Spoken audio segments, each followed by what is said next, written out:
शुभ सकाळ सम्मानीय सभापति महोदय, मंचासीन अतिथिवृंद, उपस्थित विचारक मंडली तथा मोर श्रद्धेय प्रतियोगी भाई और भौणी मैंने एवं श्रोतासन उपवेशन सज्जन मंडली मु भवानी शंकर नायक सेंट जेवियर्स उच्च विद्यालय ढेंकानाल चतुर्थ श्रेणी छात्र अटे।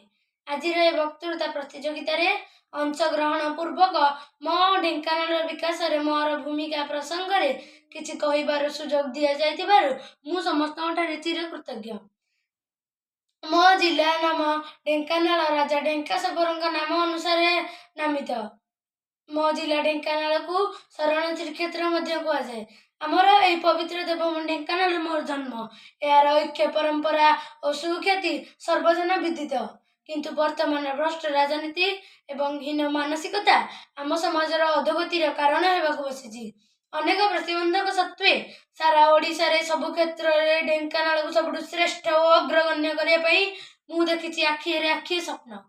जेउंटी दर्शन जेउंटी लुंठन नथिबो पर पर धन धान्य से पूर्ण होइतिबो स्वप्नर अंचल मोर।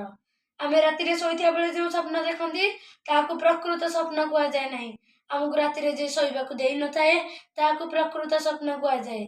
मु गर्व करी जे मु एई ढेंकानाल गोटे संतान। ए ढेंकानाल होछि मोर जन्मभूमि। ए ढेंकानाल विकास को नहीं मो मन रे केते स्वप्न उंकी मारुअछि।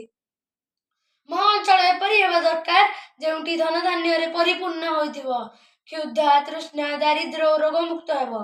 मो प्राणप्रिय आदिवासी हेबे सचरित्र नीतिवान उन्नत मना उदर मना एवं हृदयवान। जेपरी भातृत्व भाव एवं समस्त मन एक मुख्य उपादान। जेउठी अशिक्षा कुसंस्कार अन्याय अत्याचार मुक्त थिबो। मो अंचल एपरी हेबा दरकार जेउठी हिंसा कपटता छलना प्रतारणा नथिबो, थिबो शांति मैत्री सद्भावना एवं बंधुत्वर प्रभाव हेबो चिर सबुजिमा भरा। आबाल वृद्ध वनिता समस्ते शिक्षित हेबे, जणे हेले निरक्षर रहिबे नाही। खाद्य वस्त्र बासगृह परि मौलिक आवश्यकता समस्त पाखरे थिबो। नारी मानकु उपयुक्त शिक्षा और सम्मान प्रदान करा जाउथबो। प्राचीन परंपरा और पर्वपर्वाणी समाज रे आध्यात्मिकतार स्रोत सृष्टि करुथबो। मो अंचल समस्त नागरिक कर्तव्य परायण हेबे, जणे हेले अलसुआ होई कर्महीन रहिबे नाही। मो अंचल विकास एपरी हेबा दरकार जोंठी निज व्यक्तिगत स्वार्थ को जलांजलि देई समस्त जातीयतार महास्रोत रे शामिल होइतिबे। मो अंचल गुरुजन मान को भक्ति एवं लघुजन मान को स्नेह यथायथ भाव में प्रदान करा जाउथबो। जणे हेले दलित अबलित निष्पेषित होई रहिबे नाही। मो अंचल कला और संस्कृति को उपयुक्त सम्मान प्रदान करा जाउथबो। स्वास्थ्य और चिकित्सा क्षेत्र में यथेष्ट उन्नति होइतिबो। सरकार समस्त योजना समस्त जनसाधारण पाखे सठिक भाव में पहुंची पारुथबो, तेबे जाई मो अंचल सफलता प्राप्ति कर परिबो। यही मोर स्वप्न अटे।